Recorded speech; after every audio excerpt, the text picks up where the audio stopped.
کریم کربلا آپ کے آنسو اپنی بارگاہ میں قبول و منظور فرمائے۔ بقائے لا الہ کی پاک طاہر طیب و طاہر دلیس پر نماز ولید کا سجدہ کریں گے خطیب آل ابا جناب سید غلام رضا نقوی۔ اعوذ باللہ من الشیطان الرجیم، بسم اللہ الرحمن الرحیم، الحمد للہ رب العالمین، الصلاة والسلام علی سید الانبیاء والمرسلین، الرسول المسدد والمصطفى الامجد والمحمود الاحمد حبیب الہ العالمین ابو الزہراء محمد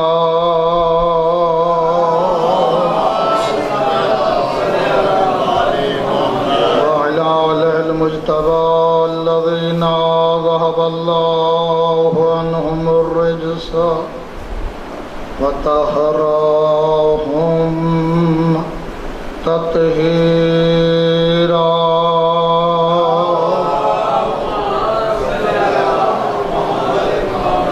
سيما بقية الله الذي ببقائه بقية الدنيا وبيمنه رزق الورى وبوجوده ثبتت الأرض والسماء أما بعد فقد قال سبحانه وتعالى بسم الله الرحمن الرحيم هو الذي بعث في الأميين رسولا منهم يتلو عليهم آياته ويزكيهم ويعلمهم الكتاب والحكمة وإن كانوا من قبل لفي ضلال مبين وقال النبي صلى الله عليه وآله وسلم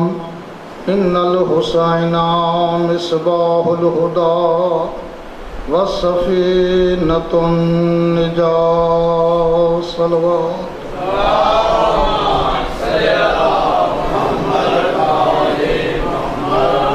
دعا ہے کہ خداوند کریم بحق محمد اور آل محمد اس عبادت کو قبول و منظور فرمائے اور اس کا ثواب قبلہ بزرگوار کے والدین اور اقرباء جو اس دنیا فانی سے چلے گئے ہیں ان کو عطا فرمائے۔ اللہ ان کے قبر کو منور و روشن فرمائے، برزخ کے مراحل کو آسان فرمائے، برزخ کی نعمات سے منعم فرمائے، رحمت للعالمین کا واسطہ ان کی قبروں پر رحمت نازل فرمائے، شفاعت اہل بیت نصیب فرمائے، بلخص شفاعت سید الشہداء نصیب فرمائے، اور جو مومنین اور مومنات اس دنیا فانی سے چلے گئے ہیں پروردگار سب کے درجات بلند فرمائے، حاضرین کے جو اقربا اس دنیا سے چلے گئے ان کے درجات بلند فرمائے، وہ مرحومین جن کے لیے اب دعا مانگنے والا نہیں ہے پروردگار ان کے درجات بلند فرمائے۔ دعاؤں کی قبولیت کے لیے مل کے ایک مرتبہ صلوات پڑھ لیں۔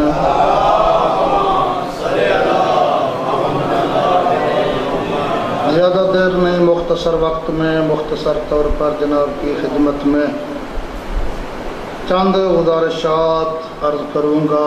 یہ اللہ کا بہت بڑا احسان ہے کہ اللہ نے ہمیں اس نبی کا امتی قرار دیا ہے جس نبی جیسا کوئی نبی نہیں ہے۔ توجہ ہے نا؟ اور جتنا ہی اللہ کا شکریہ ادا کیا جائے کم ہے کہ اللہ نے ہمیں ایسے نبی کا امتی قرار دیا ہے جس نبی جیسا کوئی نبی نہیں ہے، اور اس اللہ نے ہمیں قرآن جیسی کتاب عطا کی ہے، اور وہ اللہ وحدہ لا شریک نے ہمیں ان ہستیوں کی محبت عطا کی ہے جن ہستیوں سے وہ اللہ خود بھی محبت کرتا ہے۔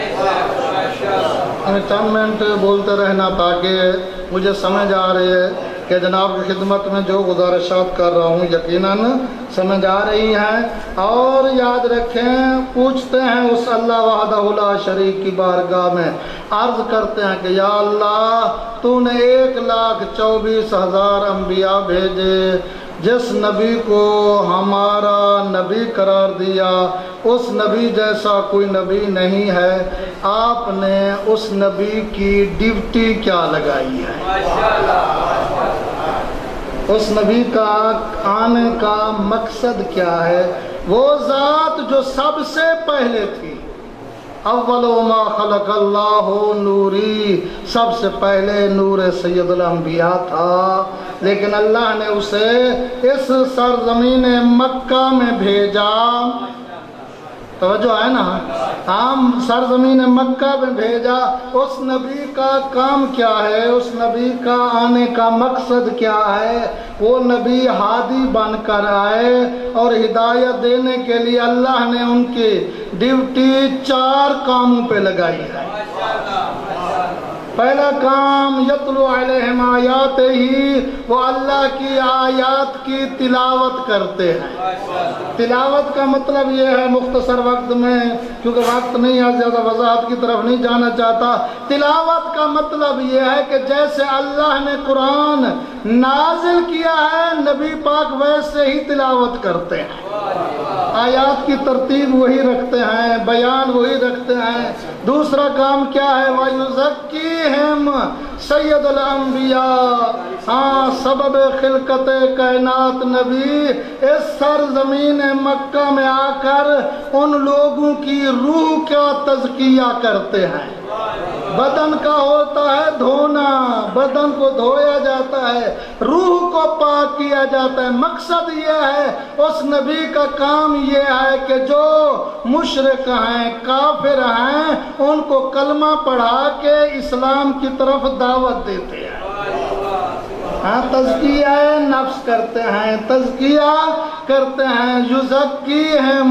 تیسرا کام کیا؟ وَيُعَلِّمُهُمُ الْكِتَابَ، وہی نبی اس کتاب کی تعلیم بھی دیتے ہیں۔ تلاوت اور چیز ہے، تعلیم اور چیز ہے۔ تلاوت جیسے آیات ہیں اسے ترتیب سے پڑھنا، ہاں، اور تعلیم کیا ہے؟ آیات کی تشریح کرنا۔ ہر ایک پڑھتا ہے اہدنا الصراط المستقیم، ہر ایک پڑھتا ہے، ہاں نماز پنجگانہ میں ہر چیز ہے، جو بھی کلمہ گو ہو، شیعہ ہو، سنی ہو، بریلوی ہو، سب پڑھتے ہیں اہدنا الصراط المستقیم۔ اے اللہ ہمیں صراط مستقیم ہاں پر قائم و دائم رکھ، صراط مستقیم پر ہدایت فرما۔ یہ تو ہے نا، لیکن کبھی غور کیا ہے کہ صراط مستقیم ہے کون؟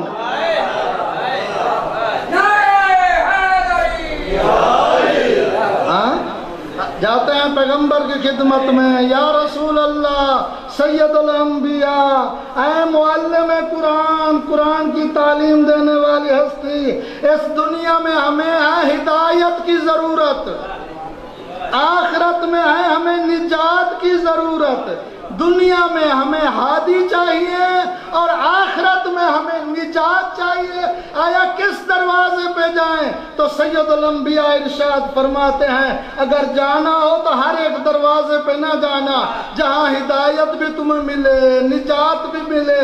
فرماتے ان الحسین مصباح الہدی والسفینۃ النجات، میرا حسین چراغ ہدایت بھی ہے اور کشتی نجات بھی ہے۔ ہاں، اور کیا کرتے ہیں؟ کتاب کی تعلیم دیتے ہیں۔ والحکمت، دانائی کی، حکمت کی۔ حکمت کیا مطلب ہے؟ جو زمانے کا نبی ہو، جو زمانے کا رہبر ہو، اسے علم ہے کہ اللہ نے یہ کائنات کیوں خلق کی ہے، ہر ایک کے اسباب، وجوہات علم رکھتا ہے وہ ہستی۔ آئیے ہمارا عقیدہ یہ ہے کہ اللہ نے نبی بنا کے بھیجا ہے اور اللہ نے اس نبی کے ذمے کام بھی لگا دیے ہیں۔ دنیا مانے یا نہ مانے، وہ نبی اللہ کے حکم کے مطابق زندگی بسر کریں گے، فرمائیں گے، ہادی بن کے آئے ہیں، ہدایت کریں گے۔ لیکن جس طرح ہمارا عقیدہ نبوت کے بارے میں ہے نا، اسی طریقے سے ہمارا عقیدہ امامت کے بارے میں بھی ہے۔ توجہ ہے نا، ہم ایک عقیدہ رکھتے ہیں اور آزاد ہیں، اس میں کوئی کسی کو مجبور نہیں کر سکتا۔ ہاں، جیسے ہمارا نبوت کے بارے میں عقیدہ ہے، اسی طریقے سے ہمارا یہ بھی عقیدہ ہونا چاہیے کہ پیغمبر کے بعد پیغمبر کا جانشین وہی ہو جس میں یہ 4 صفات موجود ہو۔ یہ 4 صفات کون سی؟ ہاں، یتلو علیہم آیاتہ کا مصداق ہو، وَيُزَكِّيهِمْ کا مصداق ہو، وَيُعَلِّمُهُمُ الْكِتَابَ وَالْحِكْمَةَ کا مصداق ہو۔ آئیے بارگاہ رب العزت میں عرض کرتے ہیں، اللہ نبی اور رہبر بنانا کام تیرا ہے، ہاں کوئی اپنی طرف سے ہم بنا نہیں سکتے۔ ہاں بتائیے وہ کون سی ہستی ہے جس کے پاس یہ 4 کام موجود ہوں؟ اور خالق ارشاد فرمائے گا، اگر مجھ سے پوچھتے ہو تو پھر آؤ میرے نبی سے پوچھو، بناؤں گا میں، بتاؤں گا نبی، بناؤں گا میں، بتائیں گے نبی۔ تو آئیے وہ ہستی کون ہے جن کے پاس؟ آئیے نبی پاک کی وہ حدیث مبارکہ جو متفق علیہ ہے، فرماتے ہیں القرآن ما علی وعلی ما القرآن، قرآن علی کے ساتھ ہے اور علی قرآن کے ساتھ ہے، نہ علی قرآن سے جدا ہے اور نہ ہی قرآن علی سے جدا ہے، بلکہ استاد بزرگوار قبلہ اور کعبہ، ہاں جو ہمارے مربی تھے، اللہ ان کے درجات بلند فرمائے، قبلہ حافظ صاحب، وہ فرمایا کرتے تھے اگر تم چاہتے ہو کہ علی کو کتاب کی شکل میں دیکھو تو قرآن کو دیکھ لو، اگر چاہتے ہو کہ قرآن کو انسانیت کی شکل میں دیکھنا چاہتے ہو تو پھر علی کو دیکھ لو۔ قرآن علی اور علی مع القرآن، تو پیغمبر نے فرمایا کہ علی قرآن سے جدا نہیں اور قرآن، اور دوسرا کہ پیغمبر جیسی ہستی ہو جو قرآن کی محافظ ہو، دین کی محافظ ہو، نبی کی محافظ ہو۔ آئیے رجوع کرتے ہیں تو دیکھیے کہ وہ کون سی ہستی تھی جس نے پیغمبر کی بھی حفاظت کی اور قرآن کی بھی حفاظت کی اور اسلام کی بھی حفاظت کی۔ دنیا تاریخ اسلام نہیں چھپا سکی کہ ایک رات ایسی تھی کہ نبی نے مکہ کو چھوڑنا تھا اور فرمایا کہ کون ہے جو میرے بستر پہ سوئے گا۔ بہرحال یہ فضائل سنتے رہتے، میں ایک ہدف اور مقصد کی طرف آنا چاہتا ہوں کہ جب کوئی بھی نہیں سویا، وہ سویا جو بستر نبی پہ سونے کا عادی تھا، جسے تربیت میں ملا تھا۔ یہ تو ابو طالب کے کام تھا نا، کبھی جب نبی کی حفاظت کرتے تھے نا، کبھی عقیل کو سلاتے تھے، کبھی علی کو سلاتے تھے، تو یہ ہاں جس نے تربیت میں یہ پایا تھا، کہا کہ یا رسول اللہ اگر میں آپ کے بستر پہ سو جاؤں آپ محفوظ رہیں گے؟ فرمایا بالکل، ہاں میں محفوظ رہوں گا۔ تو علی نے سر سجدے میں رکھ کے اللہ کا شکریہ ادا کیا، علی بستر نبی پہ سو گئے۔ ہاں، اور ہمارا کام کیا ہے؟ ہم ہیں نبی کی اطاعت کرنے والے۔ اطاعت کا مقصد کیا ہے؟ جیسے نبی نے فرمایا ہے ویسے کریں۔ ہاں، اس مقام بات کر دوں، صحابی نبی میں اور آل نبی میں کتنا فرق ہے۔ ایک صحابی نبی ہے جو نماز پڑھ رہا ہے، نماز پڑھا ہے، نبی فرماتا ہے میری بات سننا، وہ نماز پڑھتا رہا، نہ آیا، کچھ دیر کے بعد آیا، جی یا رسول اللہ بلایا تھا، کہا بلایا تھا، ہاں جب کہا نا بلایا تھا، کہا نماز پڑھ رہا تھا، فرمایا نماز کس نے بتائی ہے؟ نماز کس نے بتائی ہے؟ نماز بتانے پہ یقین اور ایمان ہے، بلانے پہ نہیں ہے۔ اطاعت نبی کیا ہے؟ نبی جس وقت بلائے ہاں حاضر ہونا چاہیے۔ میں پوچھتا ہوں کہ اس رات حکم تھا یا علی آج رات جاگنا نہیں ہے بلکہ کیا کرنا ہے؟ سونا ہے۔ ہاں سونا ہے۔ اگر سونا ہے تو میں آپ سے پوچھتا ہوں اگر علی ساتھ مصلی ڈال کے نماز پڑھتے رہے اطاعت نبی ہوگی؟ نہیں ہوگی نا۔ اطاعت کا مقصد کیا ہے؟ جیسے فرمایا ہے ویسے عمل کرنا۔ اسی لیے امیر کائنات علی ولی سے پوچھا گیا یا علی کبھی سیر ہو کے سوئے بھی ہے؟ کہا کہ ایک رات، صرف ایک رات۔ کب؟ جب اس کا حکم تھا آج جاگ کے حفاظت نبی نہیں کرنی بلکہ سو کے حفاظت نبی کرنی ہے۔ نبی پاک کے بستر پہ علی سوئے رہے، ہاں لوگ ارد گرد گھومتے رہے۔ ہاں میں تو کہتا ہوں کہ نبی کی شبیہ بن کے علی سوئے ہے۔ ہاں نبی کی شبیہ بن کے علی سوئے، ان کو پتہ ہی نہیں چلا کہ سونے والا نبی ہے یا علی ہے۔ جب ساتھ آئے بالکل قریب آئے، علی نے چادر اٹھائی تو پوچھا، دیکھ کر کہتے ہیں کہ یا علی بتاؤ محمد مصطفیٰ کہاں ہے؟ ذرا توجہ کیجیے۔ ہاں اگر علی بتا دیتے فلاں فلاں راستے پہ جا رہے ہیں تو پھر سونے کا مقصد حفاظت نبی نہیں رہتی۔ ہاں اگر کہتے ہیں مجھے پتہ نہیں تو یہ علی کی شان کے خلاف ہے، علی کی۔ لہذا مولا کائنات علی ولی نے ایسا جواب دیا کہ کائنات کے اندر وہ تاریخ میں مرقوم اور موجود ہے۔ فرماتے ہیں کہ مجھ سے جو پوچھتے ہو آیا میرے حوالے کر کے گئے تھے؟ ہاں اور وہ بڑے چلاک لوگ تھے، فوراً اپنے ارادے بیان کو بدلا، کہا کہ ہمارے ساتھ بہت زندگی گزاری ہے، ہاں اچھی خاصی زندگی، ہم اسے صادق بھی مانتے تھے، اسے امین بھی مانتے تھے، ہماری ایمانتیں تھی۔ علی دیکھ کے کہتے ہیں زبان بند کرو، یہ نہیں ہے آپ کے بیان سے، وہ صادق تھا، تھے، ہیں اور رہیں گے۔ ہاں امین تھے اور امین ہیں اور امین رہیں گے۔ کہتے ہیں علی میرے نبی کے بارے میں کچھ نہ کہنا، میں ان کا محافظ ہوں، جس جس کی مانتے ہیں جاؤ، آج علی ادا کرے گا، آج علی ادا کریں گے۔ ہاں ہم تو ان لوگوں کو چلاک سمجھتے ہیں نا جو موقع سے فائدہ اٹھائے نا، کہتے ہیں بہت چلاک ہے جناب، ہاں بلکہ بہت ہوشیار ہے۔ تو انہوں نے کہا کہ آج کام چل گیا ہے۔ کیا جس کو ایمانتیں دی ہیں وہ ہے ہی نہیں، وہ تو چلے گئے، اور جس نے ادا کرنی ہے اسے دی نہیں۔ ہاں لہذا آج تو کام چل گیا۔ ہاں بڑے اس زمانے کی بات کر رہا، آپ لوگوں کی بات نہیں کر رہا، یہ نبی کے زمانے کی بات ہے۔ ہاں انہوں نے کہا کہ آج ہم اپنی مرضی سے، ان کو کیا پتا نبی کون ہوتا ہے، ولی کون ہوتا ہے، ہاں مقام نبوت کیا ہے، مقام امامت کیا ہے۔ جب وہ گئے اور اپنی ایمانتوں کی تحریر لکھ کے لائے علی کو دی، علی تحریر کی طرف بھی دیکھتے ہیں، ان کے چہروں کی طرف بھی دیکھتے ہیں۔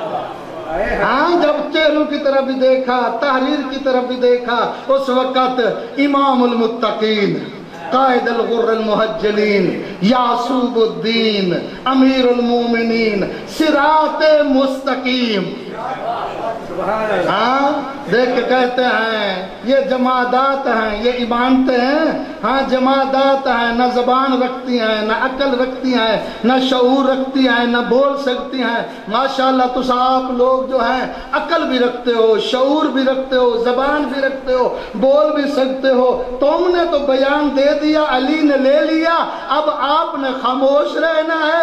علی ایمانت سے کہیں گے، جس جس کی جتنی جتنی ہے بولتی بھی جائے، نام بھی بتاتی جائے۔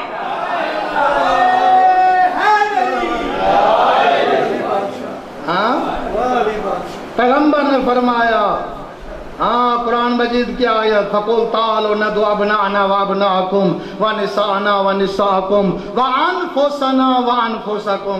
نبی کے بعد نبی کا جانشین وہ ہونا چاہیے جو نبی جیسے فیصلے کرے۔ ہاں وَيُعَلِّمُهُمُ الْكِتَابَ